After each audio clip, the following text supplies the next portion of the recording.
In which areas in the hospital can we use the oxidizing disinfectants?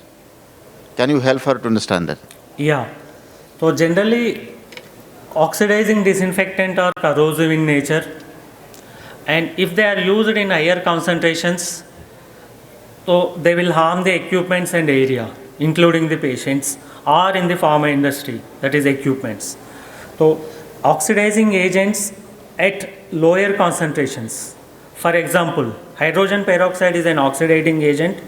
It is very much safer when it is used at 1 ppm level. At less than 1 ppm level, even though it is an oxidizing agent, it is very effective and safe to use, and the end product of hydrogen peroxide vapors, as it is a dry process, it forms an end product of water vapor and dry vapors of hydrogen peroxide. So any oxidizing agent, when it is used in lower concentrations, it is very effective and they are safer to use. So coming back to the actual question, they can be used, these oxidizing agents, if they are used at lower concentrations or the concentrations which are lesser than the toxic nature, they can be used anyways, including the operation theaters also, as if he is asking about the operation theater, hospital division. So these oxidizing agents, when they are used in lower concentrations, can be used everywhere and anywhere in both hospital division and pharma division. Post-pandemic, what has changed in terms of clean room disinfection process? Has it remained the same, or there are anything new innovations have come to tackle with the current pandemic and also the future pandemics? Yeah, thanks for asking the question, Dr. Rangareddy garu. Thing is, the basic disinfection process and cleaning remain the same, because all these were done as per the CGMP, that is current good manufacturing process, and guidelines which are there, and the basic process is not changed. It is the same which is continued.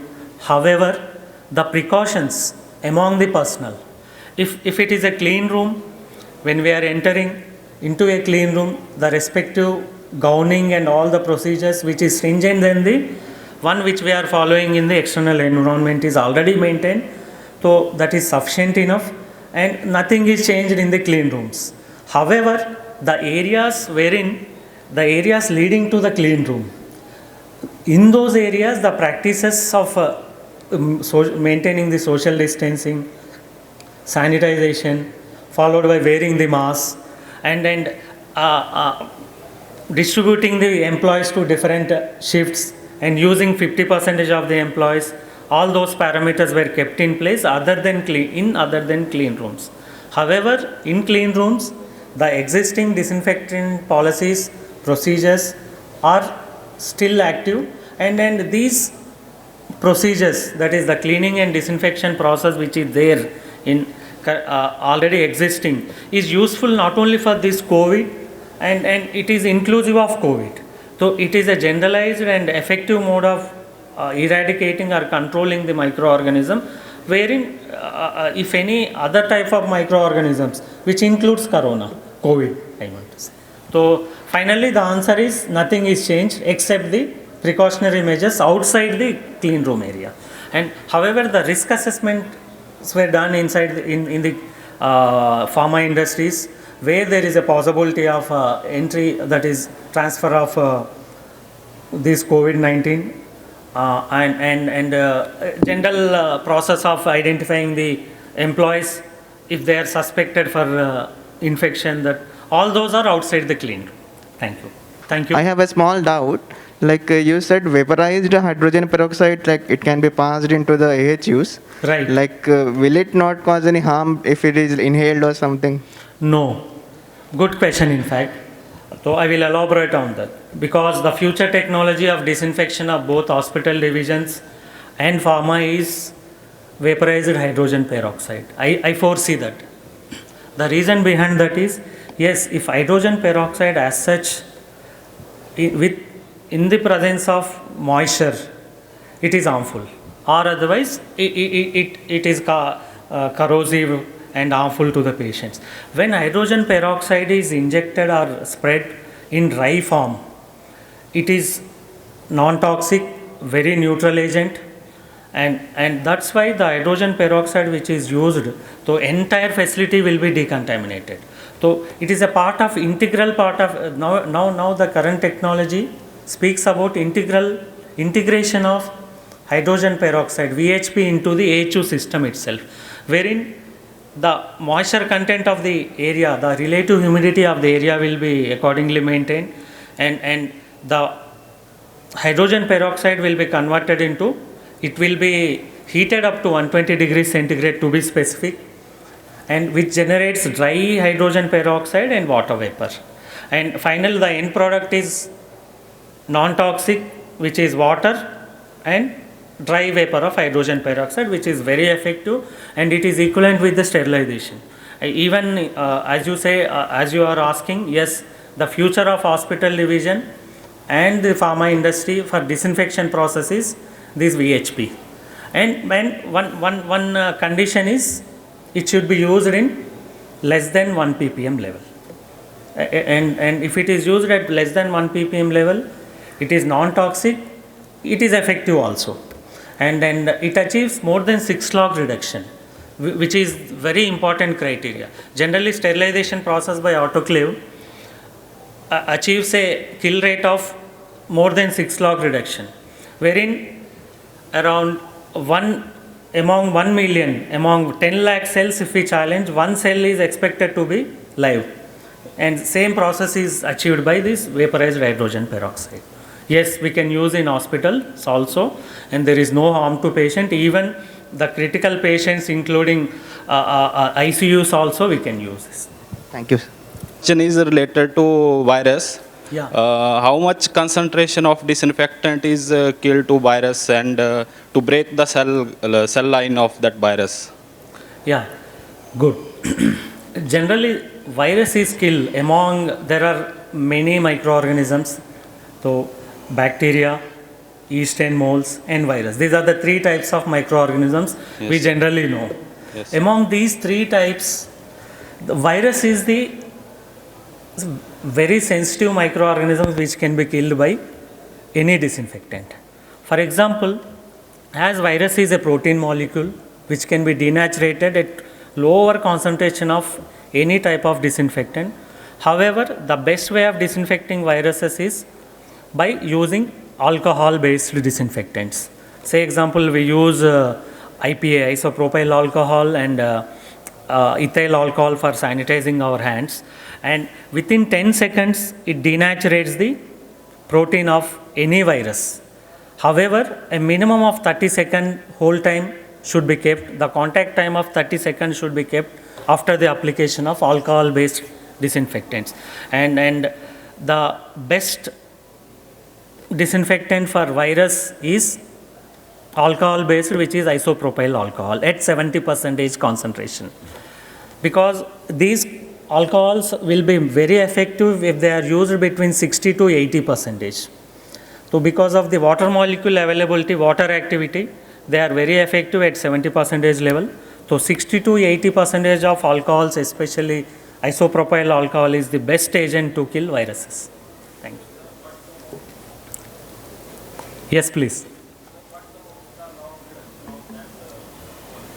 Yeah, yes, good question. In fact, we were discussing about the log reduction and hydrogen peroxide, vaporized hydrogen peroxide. So it will be more than 6 log reduction for virus, whereas for bacteria it is more than 3 log reduction.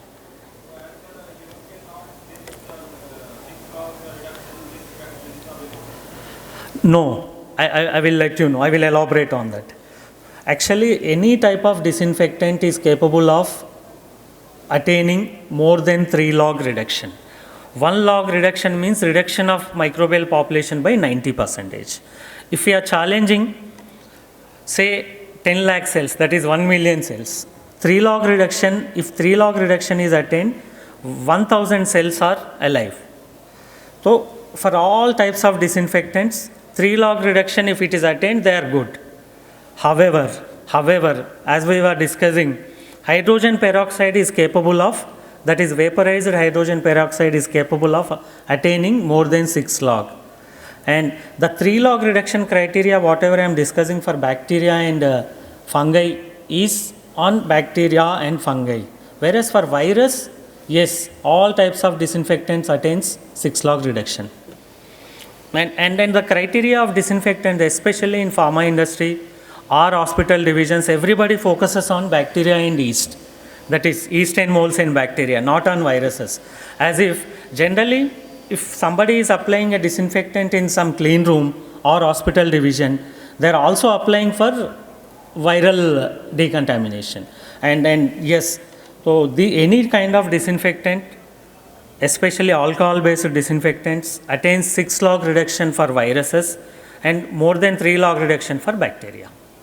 I have one question, like, there are various parameters and for the clean room and all these things are there, but have you also identified the method that which are the, the proven or maybe satisfying method of sanitizing the surface actually? Like we are in ultraviolet product actually, UVC products. We wanted to know how we can give a better satisfaction to the client. So have you identified any parameters for checking? See, surface sanitization is something which when you do sanitization, that particular sanitizing agent has to come into contact with surface. Suppose I am holding this. So it is a contact, no? Yeah. So this has to get into contact, whatever the disinfectant is there, which UV light cannot do. So UV light is for your aerial disinfectation is excellent, but for surface, no. But like in surface, UV light has various design to. Yes, only for a local you can do, only for a very short space you can do. But see, suppose I need to disinfect this particular part, I need to first clean it and then disinfect it. Right. So if I am having a virus in this, so I really need, the viral agent has to come into contact. Oh, there is a big subject, contact time. So all these, there is subject called disinfectant validations, efficacy validation. So you just see where the contact time is so important for aerial, for surface, whatever. Right. Coming back to your question specifically, if you can validate your UV light is able to surface disinfect, you can validate. If possible, you could do that. There are a couple of research papers and all that. Yeah. You can have a look at it and then get into it. Thank you. Definitely it can be done, but not a current scenario. Current UV we have seen, but not for that. Only for local. UV is for aerial, it works out very well. Okay. Thank you. COVID-19 patient has vacated a hospital room. How should the occupied room and surrounding be cleaned? Excellent question. What is asked is very excellent question. See, now if you see this, I would use one, recently we were going through one of the research papers. You need to make that room negative by means that nowadays that equipments are available where you have it's like a AHU, small AHU, where you get a negative pressure. Now this room becomes a negative pressure, so whatever is there, it is contained. Once this is contained, you do a aerial decontamination. It works out very well. There are a lot of manufacturers who have been supplying this in US and all. They are working on this particular project. Already there are people who supply this in US. I am not sure about maybe one of our manufacturers who are working here can be doing it. So you are creating a differential pressure room effect. So you are containing that particular room. You could do that. And then once you contain it, you fog it, you do an aerial decontamination, you do a surface cleaning. Now for the next person, the new room is ready.